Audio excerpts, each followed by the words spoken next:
Imagine a cold January evening in Kansas City, Missouri, 1935. A man walks into the Grand Hotel President and checks in under the name Roland Tion. No luggage, just a toothbrush, a comb, and toothpaste. He asks for an interior room, room 1046, somewhere quiet, with no windows facing the street. Over the next 2 days, hotel staff notice strange behavior. The room is always dark. The man speaks in hushed tones on the phone, and he seems to be waiting for someone or something. Then, on the morning of January 4th, a bellboy finds him in a pool of blood, naked, bound, and stabbed multiple times. The man dies shortly after, whispering just one name, Don. What followed was a bizarre investigation filled with false identities, mysterious phone calls, anonymous funeral donations, and a secret that has never been fully uncovered. Who was this man? Who killed him? And why? This is the chilling true story of Room 1046, an unsolved murder that has baffled experts for nearly a century. Chapter 1. The Mysterious Check-In. On January 2nd, 1935, at around 1:20 p.m., a man walked into the Hotel President in Kansas City and asked for an interior room. He didn't want one with windows to the street. He was well-dressed, looked to be in his early 20s, and had a neat appearance. He signed a register as Roland T. Owen and paid for one night. Oddly, he carried almost nothing with him. No suitcase, no bag, just a comb, toothpaste, and a brush. It struck the bellboy as strange, but not unheard of.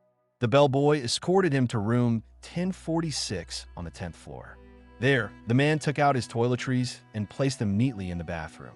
His behavior was quiet, formal, almost too controlled. He told the bellboy that he had previously stayed at another nearby hotel, but found it too expensive. Nothing seemed particularly alarming at that moment, but it didn't take long for things to become unsettling.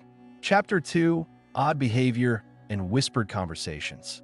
Later that day, at 4 p.m., a maid named Mary Soptic came to clean room 1046.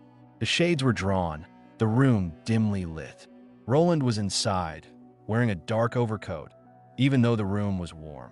He allowed her to clean and told her to leave the door unlocked because he was expecting a friend.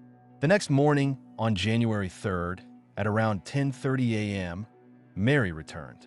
This time, the door was locked from the outside. She assumed the room was empty and let herself in with her master key. But Roland was sitting in the dark, again with the shades drawn. He seemed nervous and confused, even paranoid. During her cleaning, the phone rang. Roland answered it and said, "No, Dawn, I don't want to eat. I'm not hungry. I just had breakfast."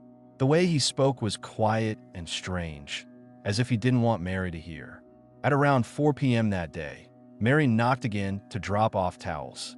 She heard two voices, a man and another deeper voice, arguing quietly. A low, unfamiliar voice told her not to bring towels, insisting they didn't need any. She left without entering. That night, other guests on the 10th floor reported strange noises. One guest claimed to have heard a loud male and female voice arguing, followed by a thud.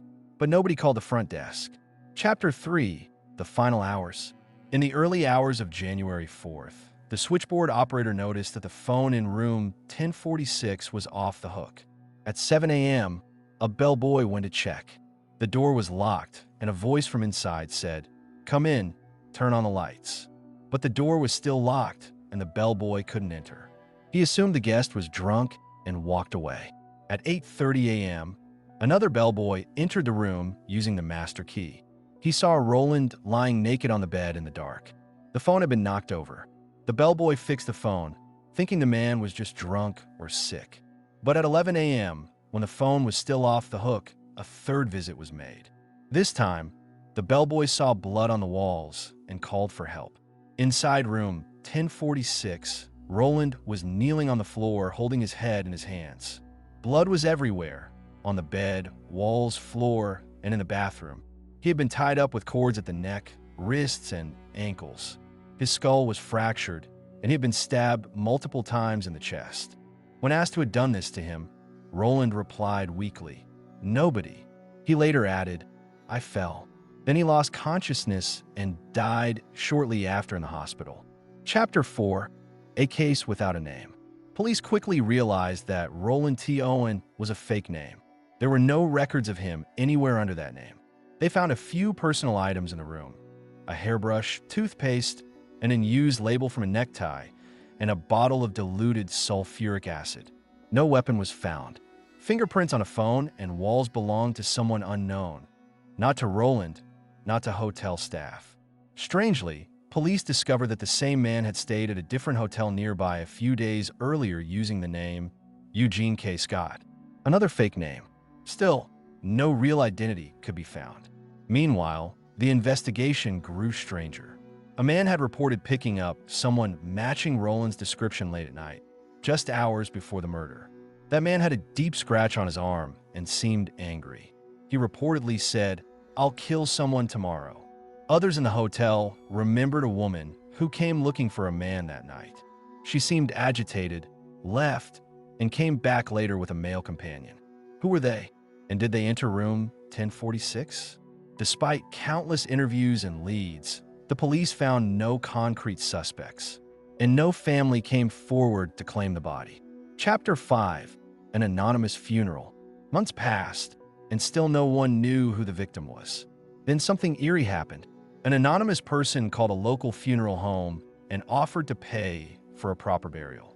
The caller refused to give a name, but said the victim had cheated on someone and got what was coming to him.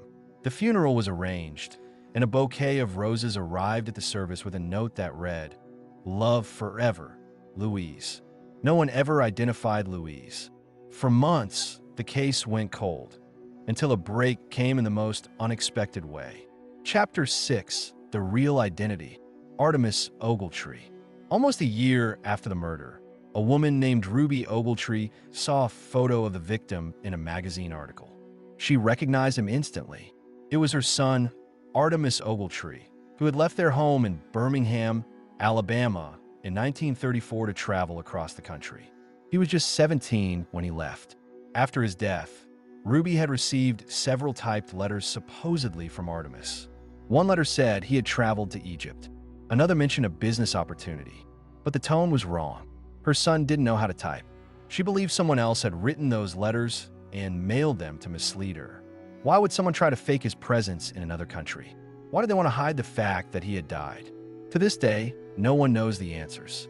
Chapter 7: Theories. Many theories have emerged over the years, each as strange as the last. Theory 1: a love triangle gone wrong.